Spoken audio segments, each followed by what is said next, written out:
Bonsoir, bienvenue à vous tous. Nous sommes extrêmement heureuses et heureux d'accueillir aujourd'hui Amina Oudoud pour cette conférence intitulée Féminisme, genre, sexualité et nouvelle théologie islamique.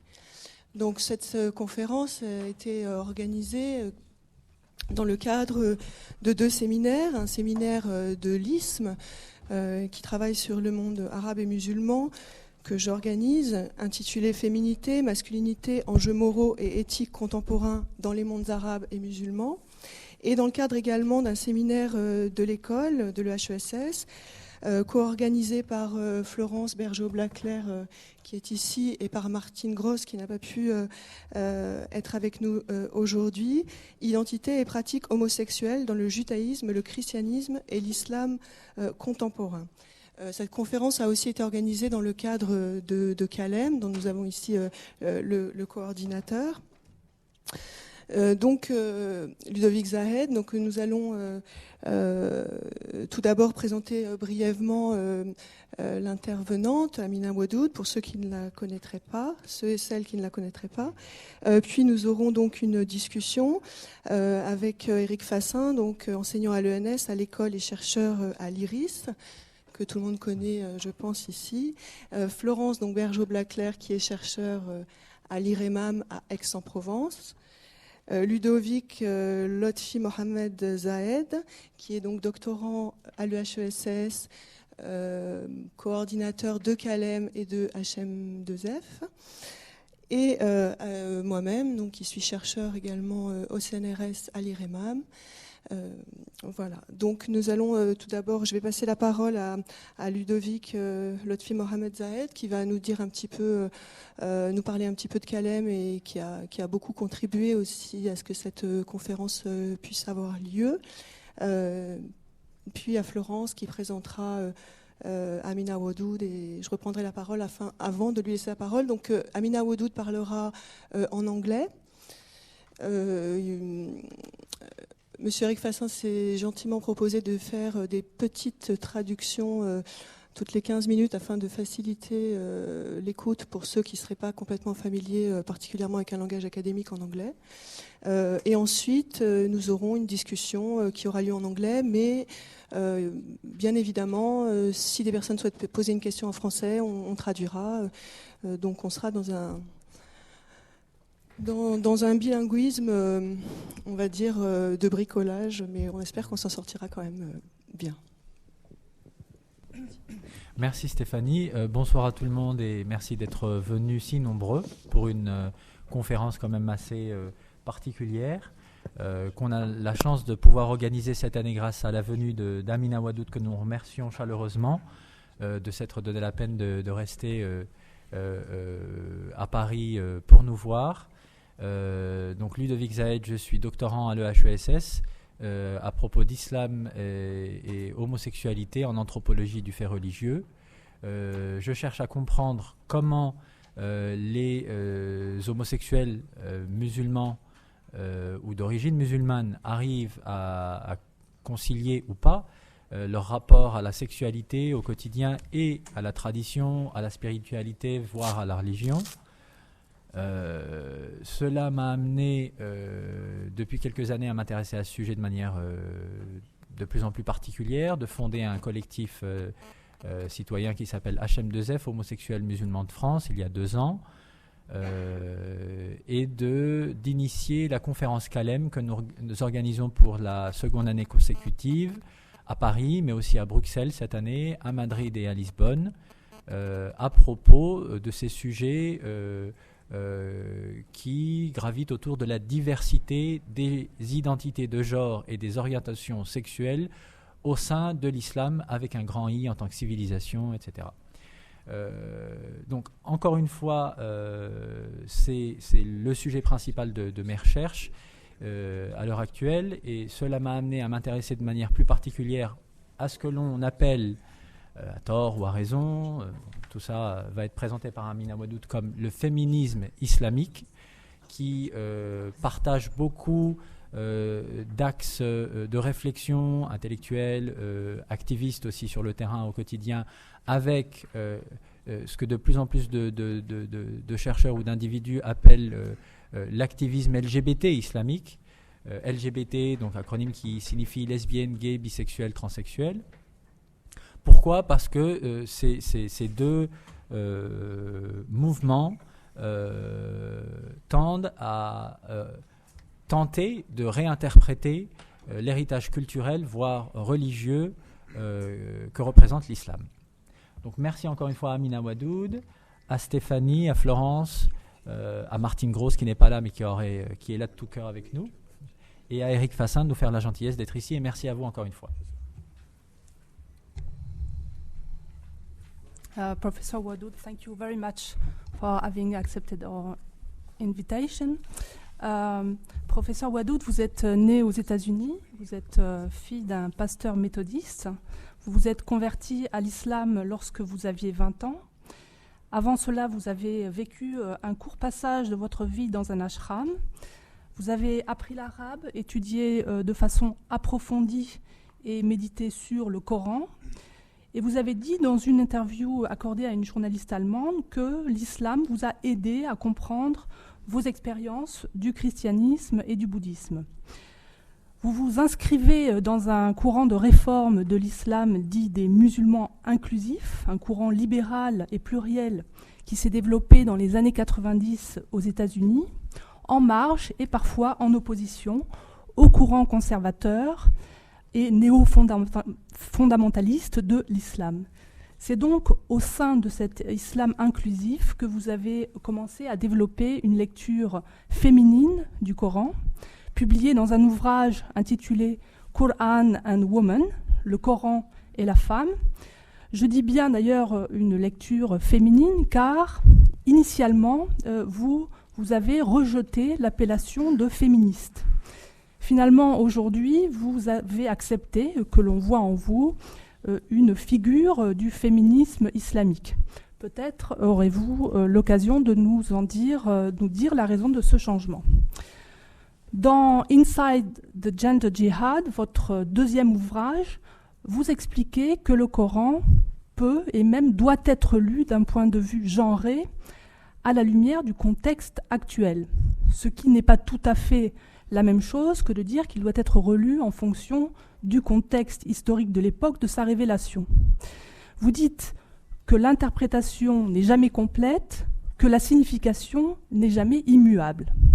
Vous insistez donc sur le point de vue du lecteur comme acteur, ce qui est en effet l'inverse de ce que prône le néo-fondamentalisme dominant aussi dans les institutions de l'islam en France, par exemple, qui fait du Coran un texte sacré, incréé, donné, indépendamment donc des interprétations. Donc vous dites votre attachement profond au Coran, source d'inspiration constante, et simultanément votre rejet d'un littéralisme étroit dont il est, selon vous, trop souvent victime. On peut et on doit, dites-vous, discuter le Coran. Je vous cite, « Aujourd'hui, mieux vaut simplement dire non plutôt que de se lancer dans des exégèses qui restent prisonnières de la scolastique patriarcale.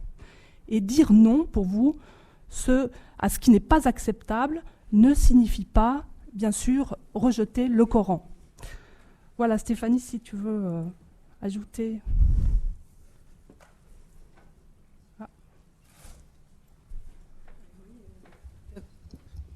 Tout à fait. En fait, on peut dire qu'il y a peut-être deux périodes, à la fois dans votre pensée et également dans ce mouvement, dans ce courant intellectuel du féminisme islamique, parce qu'aujourd'hui, le féminisme islamique n'est plus seulement un mouvement intellectuel tel qu'il a démarré à partir des années 90 avec Amina et d'autres. Aujourd'hui, il est aussi devenu, il s'incarne également dans des mouvements sociaux. On y reviendra dans la discussion. Mais donc deux périodes. Une première période où il y a une historicisation des textes et des traditions fondatrices, et notamment du Coran, avec un travail sur la langue et sur différents concepts. Donc dans ce livre qu'a mentionné Florence, Quran and Woman, Rereading the Sacred Text from a Woman's Perspective de 92, où déjà il y avait quand même un travail assez fort sur des concepts tels que l'unité de Dieu, le Tawhid, et qui a mené la notion de mandat, khilafa, qui a mené justement à remettre en question l'idée d'une supériorité des hommes sur les femmes, puisqu'à partir du moment où quelqu'un va s'ériger au-dessus d'un autre être humain, c'était une manière de se mettre au niveau de Dieu, tel que vous l'avez expliqué, et donc ça contredisait ce principe du Tawhid. Donc déjà, ce premier livre était déjà assez fort, mais c'est vrai qu'avec le deuxième ouvrage, et donc le début des années 2000, Inside the Gender Jihad,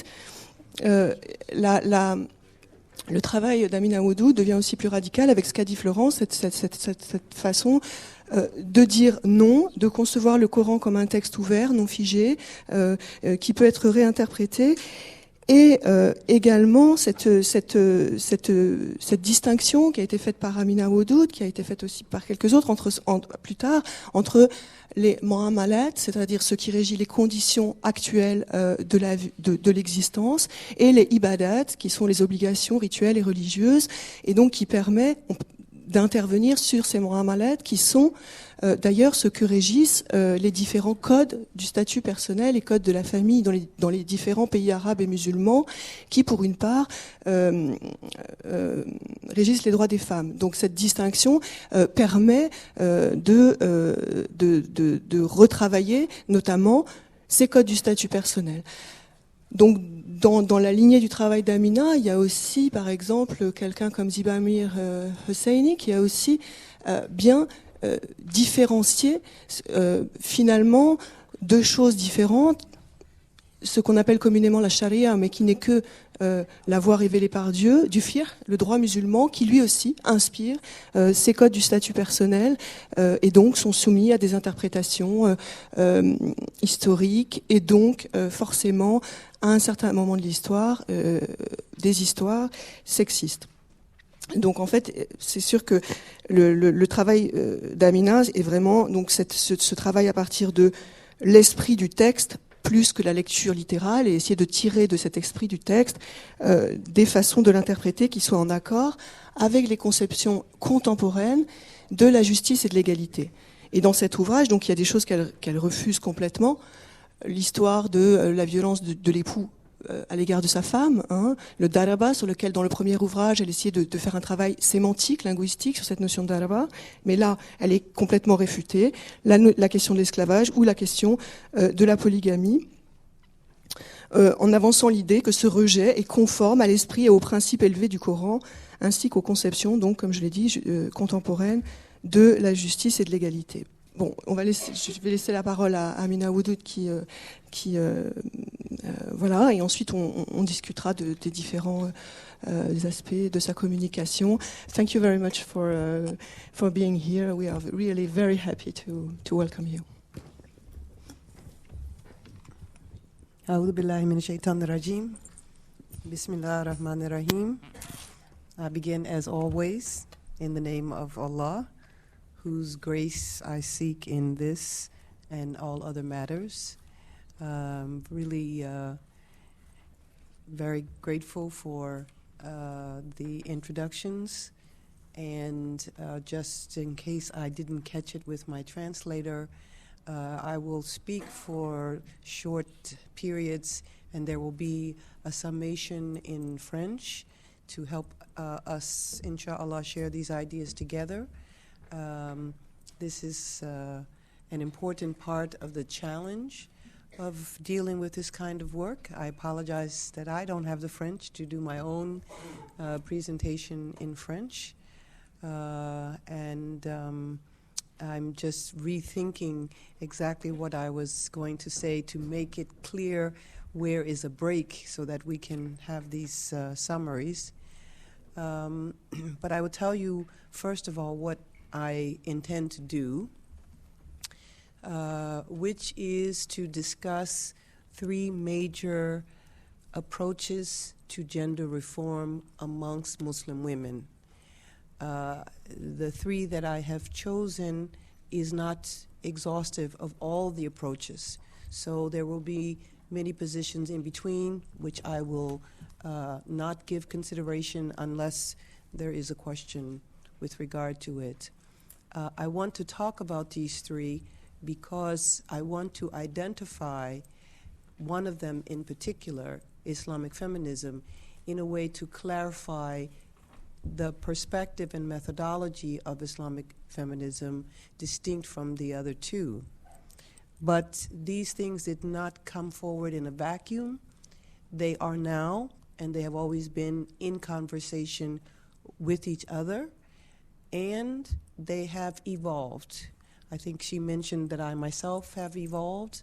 I think the last time that I presented in France, I would not call myself a feminist because of points I hope to raise with you here. And now, when I can say that I'm an Islamic feminist, what is the distinction? So this is what I want to share with you mostly. And I want you to think about the historical developments of our own modernity, because sometime in the last few centuries, globally, we have moved to the consensus in a phenomena called the nation state. But the nation state did not come into being in most parts of the world until those parts were colonized by the architects of this nation state ideology, polity, and structure. And this is true in the context of Muslim majority parts of the world. And there were certain consequences to the colonial legacy with regard to the issues of modernity, and particularly with regard to the gender debates.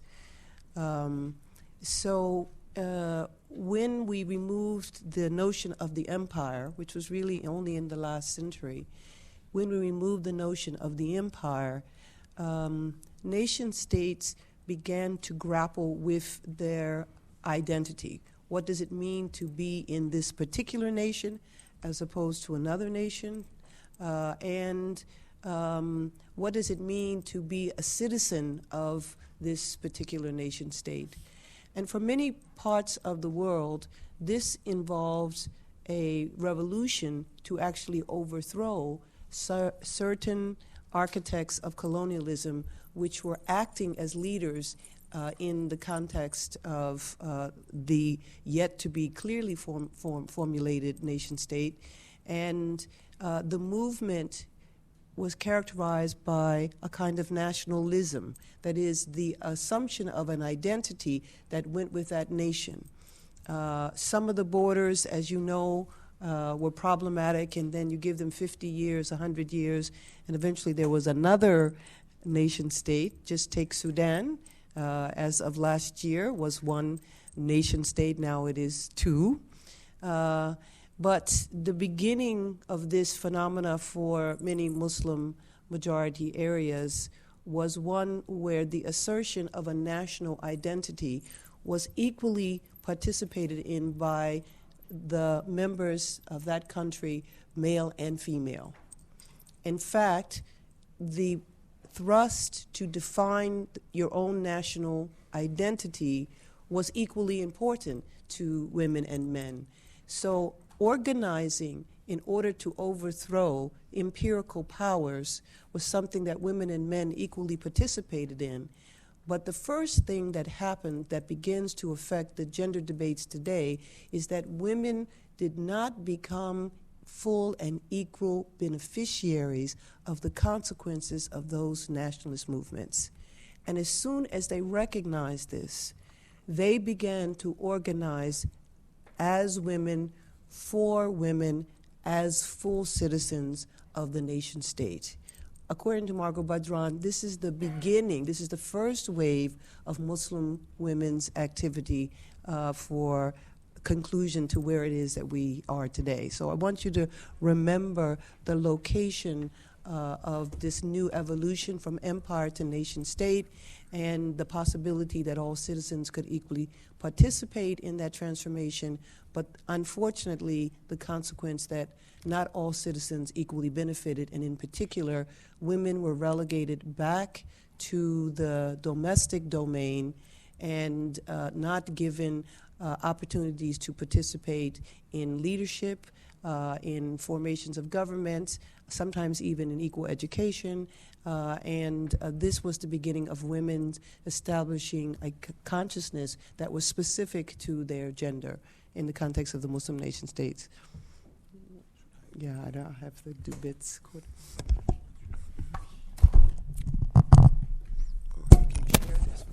That's okay.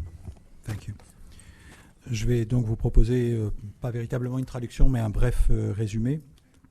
Ce que l'exposé d'Amina Wadoud va nous proposer aujourd'hui, c'est la présentation de trois des approches qui existent à la question d'une réforme en termes de genre parmi les femmes musulmanes. Elle souligne que ça s'inscrit dans une histoire, et une histoire qui est d'abord aussi une histoire personnelle, comme ça a été rappelé tout à l'heure, c'est-à-dire que sa propre position a changé, puisque la dernière fois qu'elle était en France, elle ne se présentait pas, et elle y reviendra comme féministe elle-même, et donc ses positions changent. Elle les inscrit dans un contexte historique qui est d'abord celui de la constitution des États-nations ces derniers siècles, mais cette histoire, elle est prise dans une autre histoire qui est celle de la colonisation. Et c'est vrai également pour l'islam. C'est-à-dire que le rapport à la modernité et au genre de l'islam ne peut pas être abstrait de ce contexte historique. Le passage de l'Empire aux États-nations, il s'est passé dans un langage qui est celui de l'identité, de l'appartenance, et en particulier la révolution contre le colonialisme, elle s'est faite généralement dans des langages nationalistes. Et ces nationalismes ont une importance égale pour les femmes et les hommes, mais néanmoins, les effets ont été inégaux et les bénéfices ont été inégaux selon qu'il s'agissait d'hommes ou de femmes. Et dès lors, les femmes ont été amenées à s'organiser en tant que femmes pour défendre les intérêts des femmes et pour remettre en cause le partage qui était institué dans le cadre de beaucoup de ces États-nations, cette relégation en particulier dans la sphère domestique et cette exclusion en particulier de la sphère publique et de la sphère des élites dirigeantes. In many ways, the nation state had some disadvantages for Muslims who had a collective idea of ummah, which was realized in the empire. In fact, it was also, I think, the beginning of a kind of identity search that would go on for quite some time. But to formulate an identity that was located in, this new phenomena of the nation state was not formulating an identity that was related to your religious belief, to your relationship to Allah. And there was, I think, a certain amount of ambivalence between these two identities because the architects of the nation state did not choose to articulate the identity of a member, of a citizen, in relationship to the divine concern. So you could be a member of a nation state and you didn't have to believe in God, and that was fine. But you couldn't be a member of Islam and not believe in God. So this is one of the places where a kind of ambivalence about the relationship of religion to the legal structures, the constitutions and the like, whereby we would rule a number of citizens. Old rules, which I don't want to go into at great length, but old rules that said that Muslims were full and equal citizens and non-Muslims were dhimmi, obviously were not functionally operative when you start talking about citizenship under the structure of the new nation state. And this ambivalence, I think, affects a lot of aspects of further aspects of identity development, including the idea of women's identity development, because it was interesting that the structures of the nation state required codification of laws in such a way to simulate, again, more or less the Western model. And Muslim personal status laws, Muslim family laws, had not been codified in books until the end of colonialism and the beginning of the nation state. And this codification actually turned out to wreak havoc with what had been the flexibility of just the basic understanding of the function of Muslim laws, or I'm not going to say Sharia yet, I'm going to try to define that. But in the area of Muslim personal status laws and Muslim family laws, codes began to be formulated and put down into books that became very rigid for the flexibility that previously existed within the Islamic legal system. And so there were several ways in which certain binds were being put on women in terms of both their participation in the nation state and the sustaining of their identity as Muslims and women at the same time. So when women began to organize for themselves in the 20th century in many parts of the Muslim world, they did not identify themselves as secular, but they certainly were trying to identify themselves as fully citizen. I think the idea of secular feminism, which is one of the branches of Islamic Muslim women's movement that I want to discuss, I think this is a later development, and I want you to kind of follow as I arrive at that place. But at least to note the idea in modernity of women working for themselves and about their particular interests and about their location and status in the community did in fact begin among Muslim women side by side with the development of the notion of citizenship. And a citizen has to be a competent member, that is a contributor and also a beneficiary from the nation state. And so this brought in an emphasis on things like general rise in education, a mandate for women to be educated, girls to be educated, as a part of the phenomena of the nation state itself. And education, at least as a retired professor, this is not me.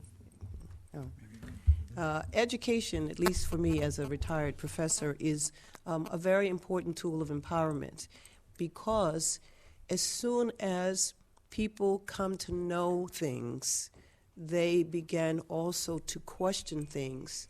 And so there is no final understanding of something. There is always a process of coming to understand something. And so for women who were engaged in the women's movement in the early, for Muslim women who were engaged in the women's movement in the early part of the previous century, finding out that everybody in the world doesn't operate the same way that you're operating under some understanding of what is correct Islamically, challenges whether or not you will repeat that for your own identity development. And clearly, the women's suffrage movements in the West were already in motion, and women, Muslim women, developing within their own nation states, became familiar with these kinds of movements. And there were universally, I think, certain values. The idea, for example, of full and equal rights before the law, the idea of access to the benefits within any context of resources, be they political, be they intellectual, be they economic. And so the question of whether or not Muslim women were actually fully in possession of the same benefits that Muslim men were in the context of these new burgeoning nation states was something that arose and was discussed explicitly by Muslims, and also was discussed relative to the ongoing understanding of Islam, which we will come back to as well. So the beginnings of Muslim women's movements, I think that's claimed by the three voices that I would like to describe to you. The beginnings of the movement was really one and the same, and that is a kind of coming of age and a kind of identity development that asserts certain questions with regard to who am I and where am I going and why am I going in that direction. And it placed even our understanding of our identity as Muslims in question, because this is the smallest kernel of the idea that somehow in Islam, women are not equal to men. And this was this kernel was beginning to unravel, and it was beginning to be questioned in terms of finding out, well, what was the source of this, and whether or not there was any resolution to it under the new understanding of the nation state, which actually characterized the citizen, irrespective of gender, as being equal. Je demande l'indulgence générale et les corrections de tout le monde. Cette question de l'identité, elle se pose selon deux logiques, l'une qui est celle de la nation et l'autre qui est religieuse, et la question est d'articuler les deux, et en particulier de savoir dans quelle mesure il est possible de les définir symétriquement, puisque du côté de la nation, l'appartenance religieuse n'est pas nécessaire ni impossible, et en revanche, du côté religieux, la croyance en Dieu est essentielle. Un point historique que souligne Amina Wadud, c'est le fait que qu'il s'agisse du statut personnel ou qu'il s'agisse du droit de la famille, la codification du droit musulman est tardive et qu'elle a contribué à rigidifier ce droit et à le décontextualiser. Si on revient au premier mouvement de femmes dans le monde musulman, on s'aperçoit qu'elle ne se détermine pas à l'époque dans un vocabulaire qui serait un vocabulaire laïque, mais dans un vocabulaire qui serait beaucoup plus celui de la citoyenneté. Au début du XXe siècle, ce développement de la citoyenneté, il amène à mettre l'accent sur des questions telles que l'éducation, et que ce souci d'éducation, eh bien, il amène à se poser des questions qui sont nées de la comparaison avec d'autres sociétés, mais d'une comparaison en particulier avec le statut qui est fait aux hommes et aux femmes dans la société à laquelle appartiennent ces femmes.